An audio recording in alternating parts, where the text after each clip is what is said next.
अस्सलाम वालेकुम वरहमतुल्लाहि वबरकातुहू। दोस्तों अली हसन अब्बासी किताब है कोट लखपत जो कैदी जेल डायरी लेखक रसूल बख्श पली जो किस्त चौथी कोट लखपत जेल लाहौर 12 मई 1982 8 बजा सुबुह ख़मीस डबल रोटी चांहि सां खाई वेठो आहियां। टाइगर पाण खे चिटरे पियो। मुंहिंजी टेबल जे पोयां एॾको इजूं अलाए थधि जूं छिकूं पियो ॾिए। अमीर रंधिणे में आहे, हवा में थधाण आहे। 4 ॾींहंनि खां रखी रखी मींहुं पियो वसे। अचे थो त कलाकनि जा कलाक लॻो पियो हूंदो आहे। राति बि अधु राति ताईं लॻो पियो हो। सुबुह कपिड़ा बदिलाया अथमि, राति पेरनि में जोराबनि जा 3 जोड़ा पातमि। 2-3 ॾींहंनि खां ठीकु न आहियां। हिकिड़े तरफ़ गैस ऐं ॿिए तरफ़ थोरी थधि। राति काफ़ चयो त टीवीअ जी बिजली चार्ज घटाए 30 रुपया कई अथनि। रेडियो ट्रांसिस्टर बिना फी ॾियण जो लिखियो अथनि। चयाईं थे त रेडियो जो लेसन कढायां थो। टीवीअ जी रसीद लाइ बि चयाईं थे त बंदोबस्तु कंदो, पर बार बार यादि ॾियारणो पवंदुसि। कमु हद खां वधीक अथसि। अॼु ख़मीस आहे। अॼु शायदि परवेज़ अचे। चांहि खंड लाइ केरु चोथों ॾींहुं ॾेई वियो। कल्ह काफ खां पुछण बि विसरी वियुमि। अॼु वियुसि त पुछंदुसि। काल्ह खां मींहं जे करे शाह जूं ही सिटूं बार बार चपनि ते ईंदियूं रहनि थियूं। आयो केरु ॾिहाए जंहिं करे पुछां ख़बरूं। विजूं इन वणाए राति मारूअ ते वठियूं। सचक उठा मींहं मोहा पोइ मलीर में। काल्ह सॼो ई ॾींहुं मुंहिंजे अखियुनि उकेरियो। काफ़ कुरेशी हैदर। काल्ह 2 पहरनि जो मज़ेदार ॻाल्हि थी। वेठे वेठे ओचितो ही जुमिलो ॿुधुमि ऐं टपु ॾेई उथी खड़ो थियुसि। जुमिलो हो विहण बि ॾींदे या?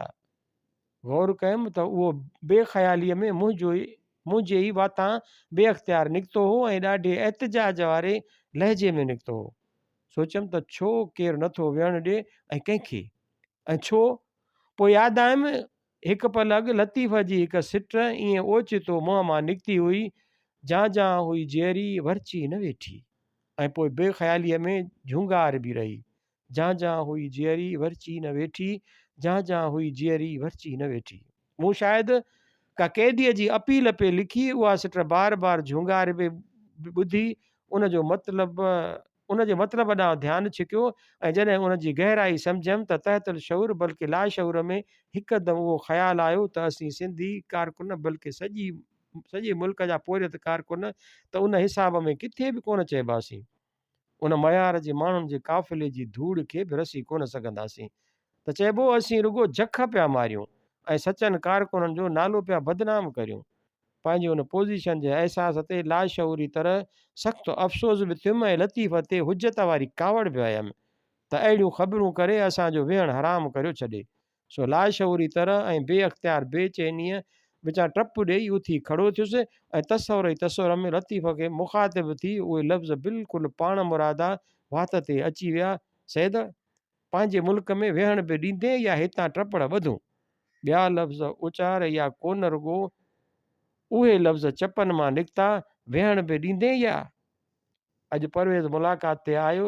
शादीअ ते देरि सां पहुतो। बहरहाल काफ़ी हमराहनि सां मिलियो। बहार मीरजत ॻोठ बि वियो। तमामु सुठो। फाज़िल वारा शाहूअ सां गॾु कराचीअ में बिज़ंजे सां मिलिया। आरब ऐं आलम शाह गुजरांवाला इसहाक मोहम्मद जे वरसीअ ते आया। लोक वारनि ऐं ॿियनि सां मिलिया हिते आया। शादीअ ते फाज़िल जी मरहूम पुट सिद्दीक़ राहू जी शादी ते शाहू शाह मोहम्मद शाह लोक वारा पंजाब जे ट्राटिस्काई तंज़ीम मंटो सरदार शौकत वग़ैरह सां मिलिया। पोड़ो जल्द हैदराबाद वेंदो, मतिलबु त आलमनि जे अबे वरी पर सोया आहिनि। फाज़िल ख़लील खे संग ॾिनो आहे। ज़बरदस्त कमु थियो। मुंहिंजी पुराणी दिली आरज़ू पूरी थी त असांजा सम्झू सुठा ऐं शानदार माण्हू पुराणनि गंदियुनि समाजी ज़ंजीरुनि खे टोड़े पाण में गॾिजनि। माण्हुनि जी तनाई ऐं बेवसी ख़तमु थिए। समाजी रस्ता खुलनि, अचु वञु वधे, निगाहूं परे ॾिसनि ऐं नयनि ख़ूबियुनि ऐं सलाहियतुनि वारो नस्ल पैदा थिए। सिंध जे ग़ुलामीअ जो हिकिड़ो मुख्य कारण मुंहिंजी नज़र में संगावतीअ जो चाचे मामे पाड़े ॻोठ ऐं ज़ात ताईं महदूद हुजणु आहे। माण्हुनि खे परे परे ऐं मुख़्तलिफ़ ज़ातियुनि ऐं तबिकनि में शादियुनि करण जी आज़ादी मिली पए त सिंध जी ॻिचीअ मां हिकिड़ो वॾे में वॾो ॻटु निकिरी पए। अहिड़ा क़दम पुराणे ग़ुलाम बणाईंदड़ रत चूसींदड़ ऐं लूलो लंगड़ो कंदड़ समाज जे मुंहं ते हिकिड़ो वॾो ज़ोरदार पादर आहे। ज़िंदाबाद। अम्मा बीमार हुई, कराचीअ खणी विया अथसि, ख़बर न आहे प्रोग्राम कहिड़ो अथसि। अलाए बाबा वांगुरु यकी टिकेट वठण जो ख़्यालु अथसि। मुंहिंजियुनि कमज़ोरियुनि तोड़े चङाइनि में अम्मा जो वॾी में वॾो दख़ल आहे। अम्मा जी ख़्वाहिशुनि ते हली ऐं उन्हनि खे पूरो करण जी जाखोड़ में मूं पाण खे ॾाढो हलाक कयो ऐं तमामु घणियूं संगीन ग़लतियूं कयूं आहिनि। घणियुनि हालतुनि में अकुलमंद माण्हूअ लाइ माइरुनि जी अकुल सम्झ ऐं ख़्वाहिश ते हलण खां वधीक ॿी का ख़तरनाक ऐं तबाह कंदड़ ॻाल्हि मुश्किल हूंदी। ख़ुदि माइरुनि लाइ बि उहो चङो न आहे त पुट संदन अकुल ते हले, पंहिंजी संदन ऐं ॿियनि जी ज़िंदगी बर्बादु कनि। ॿिए तरफ़ अम्मा मूं में नंढपिण खां उहे चङा जज़्बाती ऐं ज़हनी लाड़ा ऐं रवैया पैदा कया जेके मूंखे उमेदु आहे त मूं में अॼु ताईं मौजूदु आहिनि ऐं वधी वेझी मज़बूत थी चुका आहिनि। अम्मा मूंखे हीणनि सां हमदर्दी, रहम, बाज, दिलेरी, सखावत, इरादे जी मज़बूती, साबित क़दमी, फराग दिली, मज़हबी तअसुब लाइ नफ़रत, इल्म लाइ चाह, ख़ुदि क़ुर्बानी ऐं पाण ऐं ॿिया गुण सेखारिया ऐं उन जा केतिरा मिसाल क़ाइमु करे ॾेखारिया। अम्मा मूंखे राग लाइ चाह सेखारियो। अम्मा मूंखे कॾहिं बि पेश पवण लाइ न चयो। कॾहिं बि रोई पिचकी मूंखे मुंहिंजी राह तां हटाइण जी कोशिशि कान कयई। फ़क़ति अॻिए साल हिकिड़ी मुलाक़ात में खिलंदे हिकिड़ो गुफ़्तो कढियई त तूं अलाए घणो वक़्तु पर हूर मुनी ऐं मुंहिंजे मुंहं में निहारे सम्झी वई त उहो हरफ़ मुंहं ते नथो पवे। पोड़ो प्रोफेसर अज़ीज़ुद्दीन अहमद, आलमनि जो अबो सैद आलम शाह, हूर भेण हुर निसा, मुनी भेण ग़ुलाम फातिमा। हिकदमि ॿी ॻाल्हि कयई। बाबा जी वफ़ात खां पोइ पहिरियों भेरो हाई कोर्ट में मिलियासीं त चयई त रसूल बख़्श पिणे वियो हलियो। मूं संदसि गॾु थींदड़ ॻोड़नि खे नज़रअंदाज़ कंदे चयो, अम्मा उहे ॻाल्हियूं घर थींदियूं। बसि पोइ वरी अखर कोन कढियई। सख़्तु मुख़ालिफ़ बल्कि नामुमकिन हालतुनि में मुंहिंजी तालीम जो सहरो बि अम्मा जी ज़बरदस्त ख़्वाहिश ऐं अटल इरादे जे सिर आहे। मूं जहिड़े ज़िद्दी ऐं हरफन मौला गोसड़ ॿार जा समूरा बहाना टोड़े ऐं समूरा गस बंदि करे खेसि पढ़ण ते मजबूर करणु अम्मा जो ई कमु हो, छो त बाबा अक्सर नौकिरीअ सां ॿाहिरि हूंदो हो। अॼु टाइगर खे सज़ा मिली आहे। दर ते नंढड़नि ॿारनि वांगुरु लीलाए लीलाए ना उमेद थियो ॿाहिरि वेठो आहे। अॼु सुबुह जो मुनीर चयो टाइगर माणस खे मारे पियो। मूं चयो चर्चो थो करे, पर वाक़ई ॾिसां त माणस खे शू शू करे 2-3 चक हणी कढियई। माणस वीचारी ॾुबिरी ऐं जेल जी फाकनि मारी सा ॾिसां त पंहिंजे नंढड़े पुट जे डप खां लिकंदी वते। आख़िर हिन डोड़ाए कमरे बल्कि वार्ड मां ई भॼाए छॾुसि। बाहि वठी वियुमि। अञा काल्ह अखियूं बंदि हुयसि ऐं माणस वात में खणियो पई असांखां ॾोहारियुनि वांगुरु लिकंदी वती ऐं अॼु ही बदमाश उनखे घर मां भॼायो थो कढे। मुनीर ऐं अमीर खे चयुमि त हिन बदमाश जो कमरे में अचणु बंदि आहे ऐं फ़िलहालु हिनखे का बि शइ न ॾियो। घणो ई गोड़ कयाई पर अंदरि अचणु बंदि अथसि। अञा नंढड़ो आहे ऐं हूअं बि हिनखे कहिड़ी ख़बर त सज़ा छाजी करे मिली अथमि, पर त बि कुझु त हुजेसि। शाम जा 5:30 मुनीर जो हींअर दरवाज़े ते तालो ॾेई वियो आहे। थोरी देरि में पहिरीं ड्यूटीअ वारो नंबरदार मुक़दम ईंदो। ईअं चइनि कलाकनि खां पोइ पहिरों बदिलिबो ऐं नओं नंबरदार ईंदो। उहे वार्ड अंदरि पहिरो ॾींदा, ॿाहिरि मुलाज़िम सिपाही पहिरो ॾींदा। अंदरि तोड़े ॿाहिरि डबल पहिरे जो इंतिज़ाम हिते सियासी क़ैदियुनि मां फ़क़ति मूं ते आहे। हीउ सिक्योरिटी वार्ड जो आहे। हाई कोर्ट जी फतवा खां अॻु भुट्टो साहिब बि त हिते रखियो वियो हो। थोरी देरि थी काफ़ वियो आहे। कुसूर जो फालूदो खणी आयो हो। ठटे ऐं शिकारपुर जे फालूदनि जी यादगिरी ॾियारे छॾियई। ठटे में मच्छी मार्केट खां ओरियां फालूदो खाइबो ऐं शिकारपुर में शायदि हाथी दर वटि। पंहिंजी अकेली औलाद 1.5 साल जी नंढड़ी धीअ जी ॻाल्हि कंदे चयई त हिकिड़े ॾींहुं मूंखे चयई बाबा गाना। मूं चयो हाओ ॿुधाए गाना। चयई सानू वी नाल लेचल सजना। मूं चयुसि उलूअ जी पठी इहो ॻाईंदीअ त 60 स्कूटर पुठियां पइजी वेंदई। अॼु रेडियो जो लेसन ठहिराए ॾिनई। अहिड़ो बरजस्तो मुतवाज़िन संजीदो ऐं इंसान दोस्त कामोरो ज़िंदगीअ में घटि ॾिसबो। हिकिड़ा हमदर्द आहिनि त वरी नाइल आहिनि ऐं कमु न करे सघंदा। रुॻियूं ठलियूं हमदर्दियूं कंदा रहिजी वेंदा। मंझान बकौल नेवाती चवणीअ जे न दूध खीर न सवाब। ॿिया क़ाबिल तेज़ उस्ताद ऐं अफ़लातून पर बेहया ऐं बेग़ैरत ऐं रुॻो पैसे जा पुट।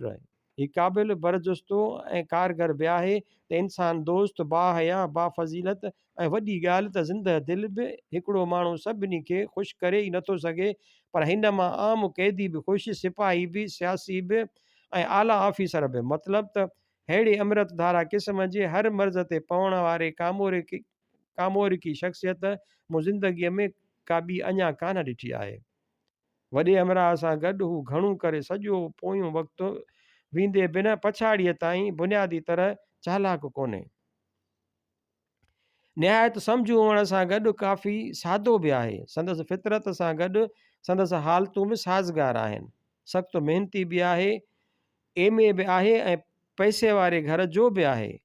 माली मसइलो बिल्कुलु कोन्हेसि, पर हवस हज़ारे मसइला पैदा करे सघे थो। हिन खे हवस कोन्हे। हींअर अमीर मुश्कती बर्दाश्तीअ चयो त टाइगर चवे थो त मूंखां ग़लती थी आहे, आईंदा आउं अम्मा खे चक कोन पाईंदुसि, मूंखे माफ़ु कर। ॾिसो ही टाइगर पुट ते लुटियो पियो आहे, ॾिसो ही टाइगर पट ते लेटियो पियो आहे, माफ़ी पियो घुरे। मूं चयसि ठीकु आहे, जे टाइगर बदमाशी छॾे ऐं माउ जो अदब करे त खेसि माफ़ी था ॾियूं। आईंदह गड़बड़ कई अथसि त पोइ मार खाईंदो। न्योता चवणी ज़िले ठटे में जुंगशाईअ जे वेझो मुंहिंजो ॻोठु। हमरा वॾो भुटो साहिबु डायरीअ में ओचितो छापे लॻण जे अंदेशे खां कोड लफ़्ज़ लिखिया हुआ। चौतरफ़ ख़ामोशी आहे। ॿाहिरि आसमान में ककरनि जा वलर चकर ॾींदा पिया ॾिसजनि। हवा में हल्की थधाण आहे। टेबल ते अमीर किताब सथे छॾिया आहिनि। अंग्रेज़ी नावल, बलोची, पश्तो, पंजाबी ऐं उर्दू किताब। बख़्शीश सिंह जी 3 जुल्दनि में तारीख़ पंजाब अंग्रेज़ीअ में। कुरतुलैन हैदर जो नाविल आख़िर शब के मुसाफ़िर। अमीर अखर बि पढ़ियल कोन्हे। हिन जी भाणे रिढूं सभु ॿूथ कारियूं। जेको किताब वणेसि थो सो वञो कॿट में रखे या अचो टेबल ते रखियो छॾे। हींअर हिकिड़ो अंग्रेज़ी नाविल रोड नाइट जेको अध में छॾियो अथमि सो खणियो थो पढ़ां। 15 मई 1982 ईस्वी। 3 लाउड स्पीकरनि तां तिलावतुनि जा पाण में टकराइजंदड़ हुकरिया ॿुधी उथियुसि। शायदि लाउड स्पीकरनि जो पाण में को मुक़ाबिलो हो। अखर बि सम्झ में न थे आयो।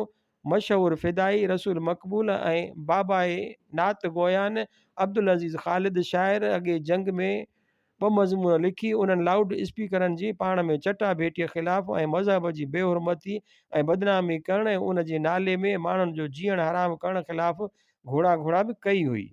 पर हिते केरु थो ॿुधे। सो बि हाणे जॾहिं हाकिम तबिक़नि जो ऐं संदन कमियुनि कमदारनि जो गुज़र सफ़र त छा हयातीअ जो मदारी मज़हब जे नाजाइज़ तरह इस्तेमालु करण ते थी पियो आहे। हाणे उहो ई आख़िरी हथियार वञी रहियो अथनि। सम्झनि था त उन खां पोइ संदन ॿोली खुटी वेंदी। भले 2-3 ॾींहं मौजूं करे वठनि ऐं भले माण्हुनि जूं ख़ासि करे पंजाबी माण्हुनि जूं अखियूं बि पटिजनि त जंहिंखे फोरू ऐं ज़ालिम तबिक़नि जा ढंढोर ची तारीख़ नवेस सदियुनि खां मुस्लमान हुकूमत सॾे पढ़ाईंदा अचनि सा 14 सदियुनि मां फ़क़ति 20-30 सालनि जे अरसे खे छॾे हक़ीक़त में छा थींदी आहे। नक फूं फूं पियो करे उन मुसीबत मारे रखियो आहे। बसि थोरी थधिकार थी त फूं फूं शुरू। अॼु सोचियमि त मथे में तेल घटि विझंदो आहियां, शायदि उन करे चमड़ी ख़ुश्क थी वई आहे। अॼु जुमो आहे। अॼु सॼो ॾींहुं लाउड स्पीकरनि जो पाण में मलाखड़ो हलंदो। हिते माण्हू पिननि बि लाउड स्पीकरनि ते। बाबा मस्जिद बन रही है, दे जा ओ पगड़ी वाले, अल्लाह तेरे बच्चों को सुखी रखेगा। सॼो ॾींहुं उहा कार आहे। पासे वारी हिकिड़ी भूंगीअ में लॻल हिकिड़ी मुला सगोरे जी लाउड स्पीकर तां बि उहा ई लोली आहे। अख़बारुनि में घोड़ा थी आहे, पर पेनूं वरी छो ॿियनि खां घटि थियनि। उहे बि चवनि था इस्लाम में था दस्त अंदाज़ी करियो।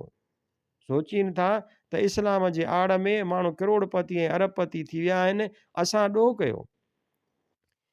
ॿाहिरां चकर ॾेई आयो आहियां, मींहं अंबनि जो खानो ख़राबु करे छॾियो आहे। गुज़िरियल 10 ॾींहंनि में रोज़ ॾिस त छणियल अंबनि सां पट भरिया पिया आहिनि।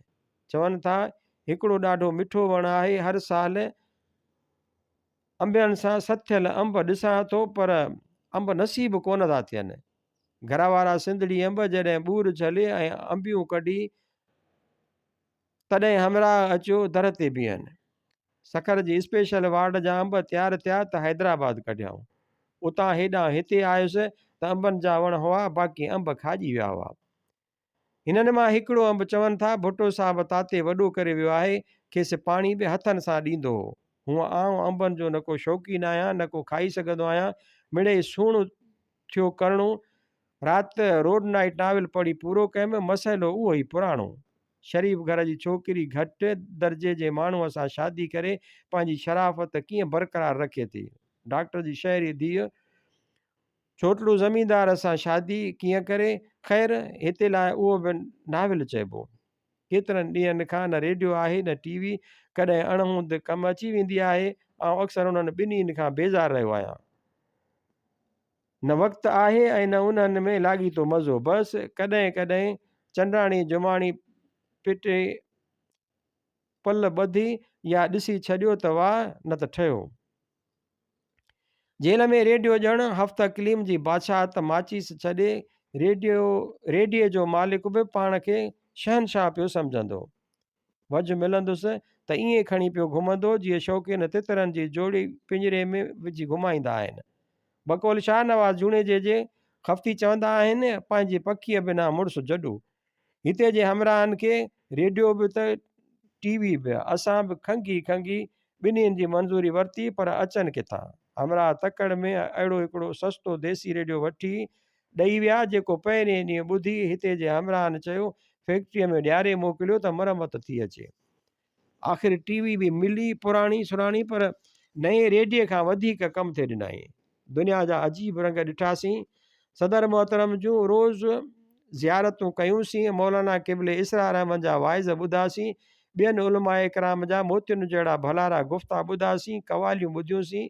दीनी ड्रामा ॾिठासीं। जन जा असली हीरा अक्सर मौलवी सगुरा हुआ, जेके ऐन टाइम ते अची कुफर जी कारी ऊंदाही राति में रोशनीअ जा किरणा साबित थींदा हुआ।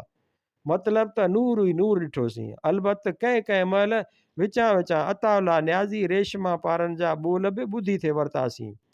ॿिए पासे काफ़रनि जी टीवी अमरतसर जालंधर खे बि खोले थे ॾिठोसीं त ख़ुदा उन्हनि जो कहिड़ो खानो ख़राबु कयो आहे ऐं मोमिननि जे ईमान खे ग़रक़ करण लाइ हू कहिड़ियूं कहिड़ियूं चालबाज़ियूं था कनि। ख़ैर असांजो ईमान त ख़ुदा खे बचाइणो हो सो बची वियो ऐं लहर न को लोॾो थियुसि।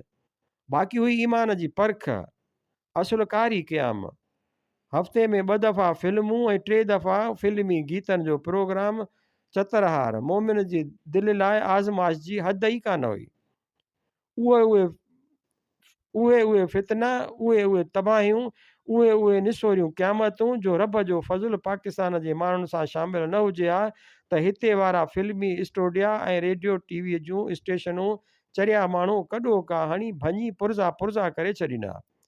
पर जंहिंखे रब रखे तंहिंखे केरु चखे। जंहिं वक़्तु वाणियनि जी स्टेशन तां हिकिड़ी मुस्लमान मोहतरमा कवाल साहिबा ॻायो थे। सलाम आख़िरी ऐं मोहतरमा अनीसा साबरीअ कवाल महफ़िल ते नज़र विझी मुर्की आलाप ते कढियो। तंहिं महिल वॾियुनि मुतबरिक हस्तियुनि जन जे मथां नर पखी पियो हकिलजे, तन जा वज़ू बि ख़तरे में पइजी विया हूंदा। जॾहिं सुरेंद्र कौर तार बिना तुंबा वजदाए ना शौकण मेले दी थे ॿुधाया जगजीत सिंह ऐं जगजीत कौर ऐं ग़ुलाम अहमद ऐं ॿियनि आलाप ते कया। चंडीगढ़ यूनिवर्सिटीअ जे शागिर्दनि हीर रांझा मिर्ज़ा साहिबा बेली रक़्स पेश थे कया। या हिन पंजाबण में अंग्रेज़ी गाना थे ॿुधाया। तॾहिं रूह ऐं दिलि जा पेचीदा मसइला वेतर वधीक पेचीदा थी थे विया ऐं सिरात मुस्तक़ीम जे पेचरे तां न थिड़कण ज़रे घटि नामुमकिन थी थे पियो। अंगूठा दिल वाली वही ते ले अंगूठा दिलवाली ते लेवाली, मैं तेरी आं, मैं तेरी आं, मैं तेरी आं। ऐं शो बटालवीअ जो गीत हिकु कुड़ी जिदा नाम मुहबत, ॿुधी शाम जो ही बैत छपन ते आयो थे, चारण तुंहिंजे चंग जो अजब आहे मीअ, हणी उभो हथनि सां जीअरो रखियो जीअ, राति मुंहिंजो रीह काटियो तो कुमाच सां। जमहूरियत जे ॾींहुं मवासिलाती सयारे वसीले सिधो दहलीअ जो प्रोग्राम ॾेखारियाऊं, चमड़ा पोशीअ जी चटाभेटीअ में शहज़ादो सलीम ॾेखारियाऊं, पंजाबी ॼट ॾेखारियाऊं, गुजरात जी कूलण कुंवार ॾेखारियाऊं, जंहिं घूंघट मां वॾनि ज़ोरनि सां झलक थे ॾेखारी। ॿिया बि कई हुआ।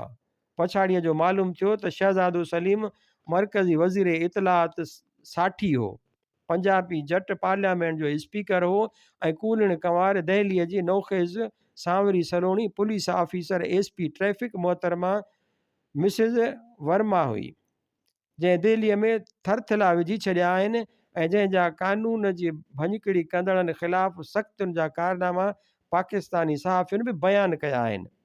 फिल्मी शो में हिकिड़ो अनाउंसर नरगिस जो मुड़ुसु सुनील दत्त हो।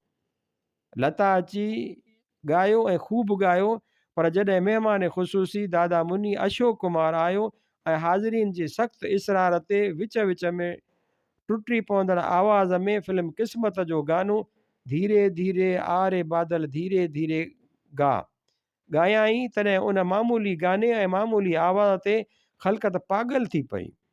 केतिरनि जूं जवानियूं उन ऐं अहिड़नि गाननि खे झुंगारींदे गुज़रियूं हुयूं, केतिरनि ममताज़ शांतीअ जे रूप में पंहिंजनि महबूबाउनि खे पूॼियो हो, केतिरनि लाइ बादलनि खे सॾु न हो, ज़िंदगीअ जे गुज़िरियल मिठनि कड़नि अणलब पलनि लाइ वरलाप हो। हालांकि माण्हूअ खे ख़बर बि आहे त अहिड़ियुनि फज़ूल ॻाल्हियुनि जी शरीयत इजाज़त नथी ॾिए, त बि अलाए छो ख़ुदि केतिरनि ई मुस्लमाननि जूं अखियूं बि काफ़र अशोक कुमार जो माज़ीअ खे सॾींदड़ आवाज़ ॿुधी आलियूं थी वियूं हूंदियूं। कूड़ छो ॻाल्हाइजे, ख़ुदि मुंहिंजूं अखियूं बि ख़ुश्क रही कोन सघियूं। पर असुल ॻाल्हि मुशाइरो हो, हिंदी मुशाइरो, ऑल इंडिया हिंदी मुशाइरो। पाण खे हिंदी एतिरी अचे जेतिरी जबलीअ खे उर्दू, पर मिड़ेई दिलि जे धूड़ ते अखर अधु सम्झो थे वरितोसूं, ऐं टिवेड़ लॻाए थे वरितीसीं त ॻाल्हि जो मुंहुं मुहाड़ फलाणे पासे आहे। मुड़ुस रने आवरे आया हुआ, मुड़ुस त मुड़ुस, पर मायूं बि असुल हथनि मां थिए वयूं। पर आख़िर में महिमान ख़ुसूसी, जंहिंजो नालो आउं नोट करे न सघियुसि, तंहिं नज़माणो नसुर पढ़ियो, हमरा 70-80 जे पेटे में हो, हिकिड़ो पेर न ॿई क़बर अंदरि हुअसि, रुगो थोरी टेश विहणो हो, ईअं पिए शेर पढ़ियाई ॼण ॻाल्हियूं पियो करे, कॾहिं झीणूं झीणूं आहिस्ते आहिस्ते, त कॾहिं जज़्बे में तेज़ तेज़, वरी थकिजी थिए पियो, वरी शुरू थिए थियो। भायां थो अधु कलाकु मुनो कलाकु ईअं ॻाल्हियूं कंदो रहियो, ॿुधंदड़ पिंड पण थिया वेठा हुआ। आउं बि आख़िर जॾहिं इंसान जे आलिमी तारीख़ी तक़दीर जो ज़िक्र कंदे दुनिया जे ॿारनि, मायुनि, मर्दनि ऐं औरतुनि मथां एटमी बादलनि जो ज़िक्र कयाई, तॾहिं संदसि अखियूं ॻोढ़नि सां तार तार थी वयूं। पर ॻाल्हाईंदो रहियो, ॼण रिहाण पियो करे, राज़ जूं ॻाल्हियूं पियो ॿुधाए, अंदरि पियो ओरे, पोइ चयाईं त असांखे दुनिया बचाइणी आहे। शाइर मुहाफ़िज़ आहे, शाइर ज़मीर आहे, शाइर जोधो आहे, जे नाहे त खेसि थियणो आहे। उहो तारीख़ जो सौंपियल फ़र्ज़ु आहे। मूं बर वक़्तु पंहिंजे अंग्रेज़ी नोटबुक में नोट कयो हो। हीउ उतां नकुल थो करियां, तर्जुमो। हिंदी मुशाइरो ॿुधुमि, हद खां वधीक दिलचस्प, ख़ासि करे जेको शाइर सभिनी खां पोइ आयो, अज़ीम ऐं बेमिसाल शाइर हो। मूं ज़िंदगीअ में जन बि शाइरनि जो कलाम संदन वातां ॿुधो आहे, तन सभिनी में हीउ ग़ालिबन अज़ीम तरीन हो। मुख़लिस, दाना, आलिम ऐं दरवेश सिफ़त थिए लॻो। मालूम थिए थियो त खेसि उन हक़ीक़त जो उन शऊर हो त ज़िंदगीअ जो अमल आलमगीर आहे ऐं समूरी तारीख़ सां ॻंढियल आहे, याने मकानी ऐं आर्ज़ी नाहे। ऐं पोइ मुख़्तलिफ़ फ़िल्मुनि में माण्हू ॾिसबा रहिया आहिनि, के पुराणा के नवां। ख़बर बि आहे त चङा कम कबा, अहिड़नि माण्हुनि खे न ॾिसबो त सवाबु थींदो, ऐं ख़ुदा घुरियो त बेश्त नसीबु थींदो। आमीन। ऐं बेश्त में जेकी आहे तंहिंजो ज़िक्र किताबनि में सरबस्तो मौजूदु आहे। बेशितर जे भलारनि जिस्मनि जी नाज़ुक तरीन हिसनि जो बयान बि निहायत मोतबर रिवायतुनि सां ऐं निहायत दिलकशी फ़साहत ऐं सदाकत सां दीनी किताबनि में बयानु थियलु आहे। पर आदम जो पुटु इंसानु अज़ल जो भुलियल ऐं उन करे बेशतमा तड़ियल बकोल मरऊं ॾीपलाईअ जे इंसानु वीचारो आहे माण्हूअ जे आचार सभु कुझु सम्झी बि उबतो घस वठंदो ग़ालिब वारो कमु जानता हूँ सवाब ताअत तो ज़ुहद पर तबीयत उधर नहीं आती। फर्मा बरदारी ऐं इबादत जे सवाबनि ऐं अजूरनि जी समूरी ख़बर अथमि पर छा करियां उन पासे दिलि ई चयो नथी करे। बसि निभाग जो थियो सो हूरनि ॾांहुं वञण वारे घस खां उबतो घस वठी न ॾिसण जहिड़ा माण्हू ॾिठासूं। जेकॾहिं को मूंखां पुछे त तूं गुज़िरियल 10 सालनि में बहितरीनु पाकिस्तानी फिल्म कहिड़ी ॾिठी आहे त आउं जेकर चवां मुठी भर चावल। वरी जेकर को पुछे त हिंदुस्तानी त बि जेकर चवां मुठी भर चावल। जो नकुल नाहे उहे साॻिए नाले वारियूं ॿ बिल्कुलु मुख़्तलिफ़ फिल्मूं आहिनि ऐं इतफ़ाक़ सां ॿई शाहकार आहिनि। हिंदुस्तानी फिल्म में मज़ो वरी उहो आहे त उन जा सभु एक्टर तोड़े डायरेक्टर तोड़े कहाणीकार ग़ैर मशहूरु आहिनि। घटि में घटि मूं लाइ मूं मञाउनि हिकिड़े जो बि नालो अॻे उमिरि में कोन ॿुधो या पढ़ियो। हीरो हीरोइन डायरेक्टर मतिलबु त खोड़ीअ खे ई घुमरो सभु अणसुञातल नवां ना तजुर्बेकार माण्हू पर फिल्म शाहकार। किसो मुख़्तसर गुज़िरियल महीने टीवी खसिजी वई रेडियो बि चयाऊं त बिजलीअ जो बिल 400 रुपया एडवांस ॾियो लेसन वठो पोइ टीवी हाणे जॾहिं 9 मण तेल गॾु थिए तॾहिं राधा नचे तेसी ताईं शुक्र आहे अख ऐं कन जे केतिरनि गुनाहनि खां बचिया पिया आहियूं। जेतिरा ॾींहं रब पनाह ॾिए तेतिरा ॾींहं चङो। अजीब किसो आहे ग़ुलाम बणींदड़ साम्राजी मुल्कनि जो बराबरि उहो दस्तूर आहे त पंहिंजे मुल्क में हिकिड़ा कानून हलाईंदा आहिनि त ग़ुलाम मुल्कनि में ॿिया। पर ईअं किथे कोन ॿुधोसीं त हिकिड़े ई आज़ादु ऐं मुतहद मुल्क जे हिकिड़े सूबे जे माण्हुनि लाइ हिकिड़ो कानून त ॿिए जे माण्हुनि लाइ ॿियो। असां वटि रेडियो ते सॼो ॾींहुं ॻाइणनि जो रांभाड़ पियो पवे। हम एक हैं इतिहाद ऐं यकजहतीअ बाबति वाइज़ कंदे ऐं ॿियनि खे इतिहाद न करण जा ताना ॾींदे ऐं पंहिंजे इतिहाद पसंदीअ जूं ॿटाको हणंदे माण्हुनि जी ॼाड़ी गॾु नथी थिए। पर हालत उहा आहे जो ॿियनि ॻाल्हियुनि खे त खणी छॾियो रुगो क़ैद में बि सियासी क़ैदियुनि तोड़े ॿियनि क़ैदियुनि लाइ हिन सूबे पंजाब में रेडियो छा टीवीअ जी बि मोकल आहे।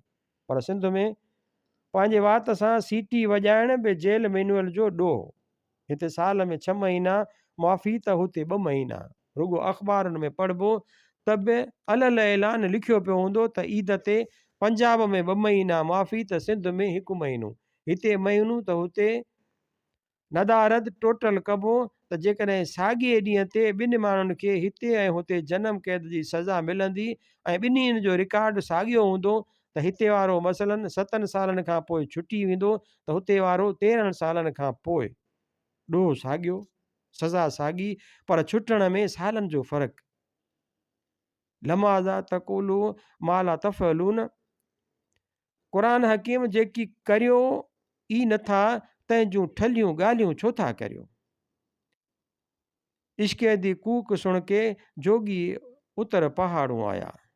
राति पइजी वई आहे कुल्फ कड़ा लॻी विया आहिनि पहिरियों पहरो अॼु मुनीर जो आहे ऐं दर्जे जे शीखुनि वटि कन ते हथु रखियो अखियूं बंदि करियो सोज़ मां ॻाए पियो। इश्क़ दी कूक सुण के जोगी उतर पहाड़ूं आया। बेवफ़ा ज़ाल खे तेज़ाब विझी 5.5 साल टीप वठी आयो आहे। नादान दिलि देंदी बेदर्दी न। हाणे हीर शुरू कई अथसि लेके 60 सहेलियां नाल आई हीर मितड़ी रूप गुमा दे जी। लेके 60 सहेलियां नाल आई हीर मितड़ी रूप गमा दे जी। कन कन जायुनि ते वारिस शाह ॾाढो मथे चढ़ियो वञे। हीर जी सूंहं ऐं सरापा जी ॻाल्हि में हदूं करे छॾियूं अथसि। हीर जो सुर शायदि पंजाबी क्लासिकी सुरनि जो शहनशाह सुर आहे। ही हिते जे माण्हुनि ते उहा कैफ़ियत तारी करे छॾे जेका असां ते राणू थो करे। हक़ीक़त में हिन सुर जो इस्तेमालु तमामु ग़लति थो थिए। हर दास्तान जा फ़क़ति के थोरा हंध हूंदा आहिनि जेके रुॻो चई ॿुधाइण जा न पर वाक़ई ॻाइण जहिड़ा बि हूंदा आहिनि, ऐं सो बि हीर जहिड़ी कंहिं ज़बरदस्त दिलि धोड़ींदड़ सुर में। हिते वारिस शाह जी हीर जी दास्तान जी निहायत आम रिवाजी सिटुनि खे बि उन शहनशाह दर्दीले सुर में ॻाए उन सुर जो समूरो असरु ख़राबु बल्कि ख़्वार कयो वञे थो। मुनीर खे सम्झाए वारिस शाह जी हीर जी दास्तान जा उहे टुकड़ा खेसि नोट करे ॾिना आहिनि जेके हीर जे सुर में ॻाइण जहिड़ा आहिनि।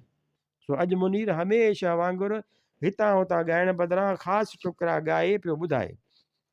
वाक़ई दिलि ते हिकु रिकत तारी करे छॾी अथसि। हिन मुल्क जे माण्हुनि जी वॾी बदकिस्मती उहा आहे जो खेनि यूपी सीपी ऐं ॾखण जे मामूली खां मामूली मुस्लमान लीडरनि शाइर अदीब ऐं मौलवीअ जा दास्तान शद्दोमद सां ॿुधाया वञनि था पर खेनि हिन मुल्क जे माण्हुनि जे अदब शहर ऐं तारीख़ खां अणॼाण रखियो वियो आहे। ख़ुदि असां बि वन यूनिट जी मुखालफ़त जो मतिलबु उहो वरितो त सिंधी बलोची पश्तो वग़ैरह मां जेका पंहिंजी ॿोली हुजे उन खां सवाइ ॿी पढ़णी या सम्झणी कान्हे।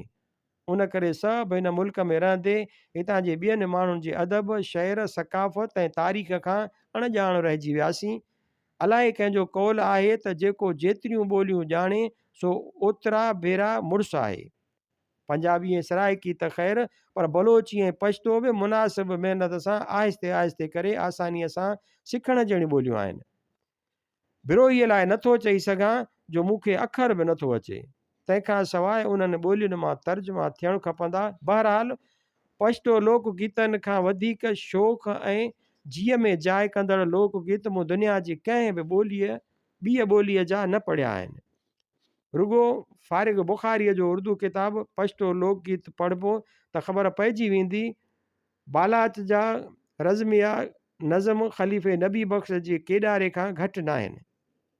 ॼाम दुरक बेबरग शाह मुरीद जी अश्किया शाइरी कंहिंखां बि घटि कान्हे। खुशहाल ख़ान खटक वॾी वसी मैदान जो मर्द आहे। संदसि पंहिंजो हिकु स्टाइल आहे। सराइकी ऐं पंजाबी अदब दोस्त भले बाबा नानक बाबा फरीद सानी शाह हुसैन बुले शाह सुल्तान बाहू हाशिम शाह मियां मोहम्मद वारिस शाह ख्वाजा फरीद ऐं ॿियनि समूरनि सराइकी ऐं पंजाबी शहर जी आसमान जे चंडनि ऐं तारनि खे पढ़ियो वेठा हुजनि पर मूंखे यकीन आहे त जेकॾहिं काज़ी कादन शाह करीम इनायत सचल सामी ऐं ख़लीफ़े नबी बख़्श ऐं ख़ासि करे शाह खे पढ़ंदा ऐं परूड़ींदा त महसूसु कंदा त बराबरि ॿेली भला भलीअ जो छेह कोन्हे। ॿिया त ठहियो रुॻो सावण फ़क़ीर ऐं हफ़ीज़ तेवणे जो जोड़ किथां आणिबो। साॻीअ तरह सराइकी ऐं पंजाबी शाइरी पढ़ी इंसाफ़ पसंदि सिंधी माण्हू चवंदा त ॿेली हिते बि हिकिड़ी अजीब दुनिया आहे। लतीफ़ मजमूई तौर ते ख़ैर बेमिसाल आहे ई पर केतिरनि जुज़नि में ॿिया यार बि घटि कोन्हनि। ख्वाजा फरीद जो हिकिड़ो ई कलाम वठो, मेरा यार बि तूं दिलदार बि तूं, मेरा काबा किबला मस्जिद मंदर यूसुफ ते कनान बि तूं। उनजो ॿियो को बि जवाबु कोन्हे। लतीफ़ बि सोनवर नसूरनि जे सूंहं जो अजीब दास्तान बयानु कयो आहे पर वारिस पंहिंजी लहजे ऐं पंहिंजी सतह ते हीर जे हुस्न बाबति बिल्कुलु अनोखी ॻाल्हि थो करे।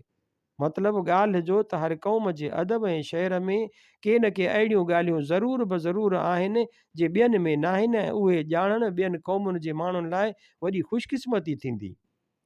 हिकु ज़िंदह क़ौम लाइ ॿियनि क़ौमुनि जूं ज़िंदह शयूं सिखणु ज़िंदगीअ जो अवलीन शर्त आहे।